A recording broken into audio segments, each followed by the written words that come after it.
Welcome back, everybody. Now, when you think of the Freemasons, I would imagine some of the words that come to mind are mystery, ritual, tradition, but the 300-year-old society has broken with convention and opened their doors to a documentary crew.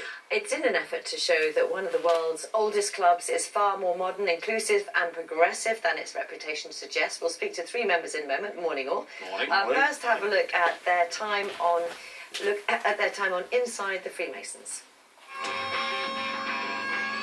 Life throws many things at you. For some people, they might hit a bottle of whiskey. For other people, they might go out for a meal. For me, to climb on board a motorbike is just incredible.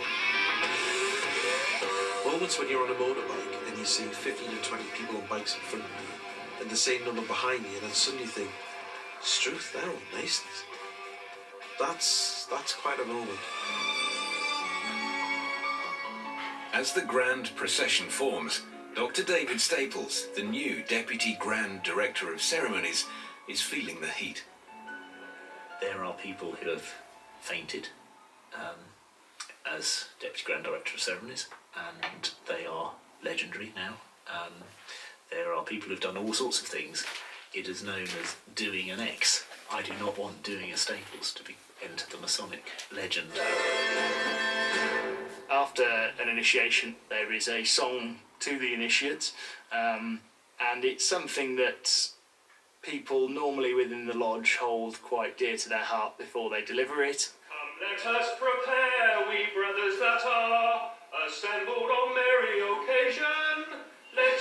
Let's drink, laugh and sing, our wine has a spring, here's a health to an accepted Mason.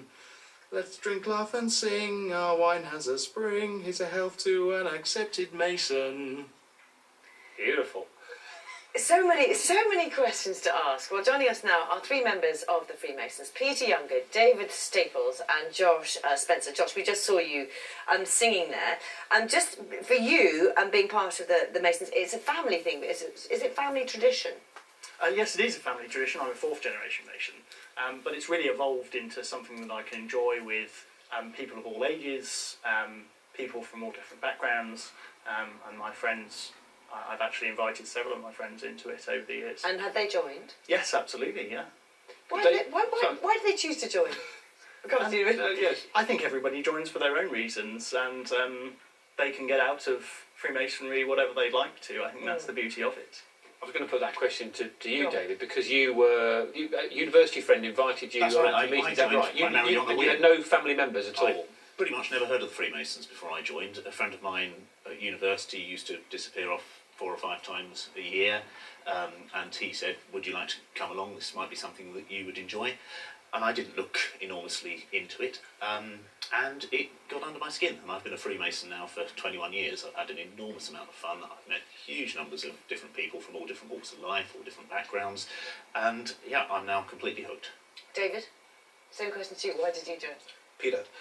Peter, sorry. I think very similar to David in that the curiosity was there from an early age, but instead of watching colleagues at university going off, it was my father. So I was sitting at an early age while my father was putting on his dinner jacket and getting this little case out of the bottom of the wardrobe and going off to a meeting. And my grandfather was in masonry as well, so I think it was always just on the cards. It was just a case of when was the right time to join. And how important to you, and you've got an apron here, haven't you? How important to you is that kind of, is the sort of ritual?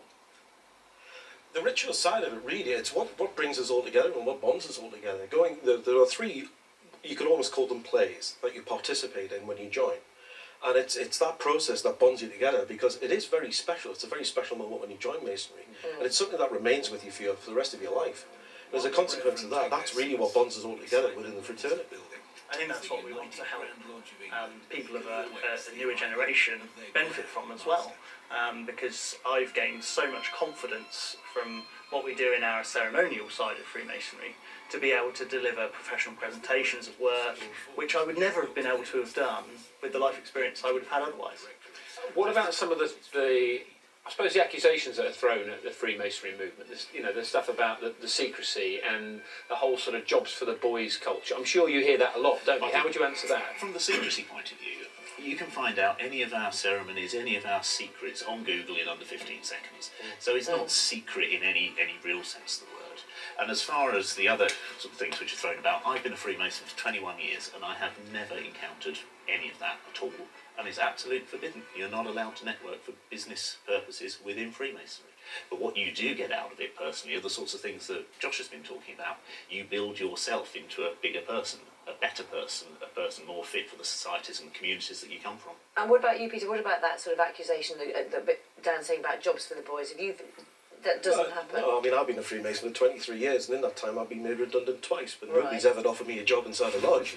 But again, as David said, what I have gained is just, a fantastic level of friendship. It's personal support, it's not professional support. What about some of the strange practices? I mean, in the documentary they talk about sort of baring your breast as a man to prove that you're not a woman. Did you all have to do that? And is that something that do you laugh about that? Is that part of the ceremony? Yeah, we only did it once, and that's when we joined. We've not done it since. I mean, when we get together, we don't roll the trousers. But it's still a bit strange, isn't it? It's strange because it's never been explained. Right. So But if you look at things in everyday life that are, when you think about it, are strange, giving Easter eggs, Halloween, on Guy Fawkes we burn an effigy once a year. I mean, those are strange, but they're parts of everyday life. Masonry hasn't been, and that's what this documentary is all about. You want to say something, Josh, as well? You were coming in there, were you?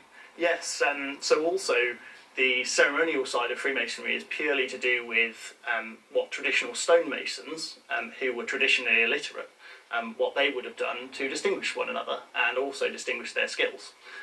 So that in Freemasonry is purely taken symbolically to allow us to develop into better people. And what about women? So the first myth to dispel is that there are Lady Masons and Co-Masons lodges and lady-only lodges. And I think that fraternal organisations do still have a place in modern society. I think that that brotherly bond is the same as what you'd experience in a rugby club or any other form of fraternal organisation. And that's something to be celebrated in this so communication-heavy and social media-heavy society. It's a really fascinating insightful. programme. Yeah, Yeah, thank you very much. If you want to see some of the secrets, they are on Inside Freemason. It starts next Monday on Sky One. You had a bit of a secret handshake as well, didn't you, with Dave? I don't know. Oh, okay.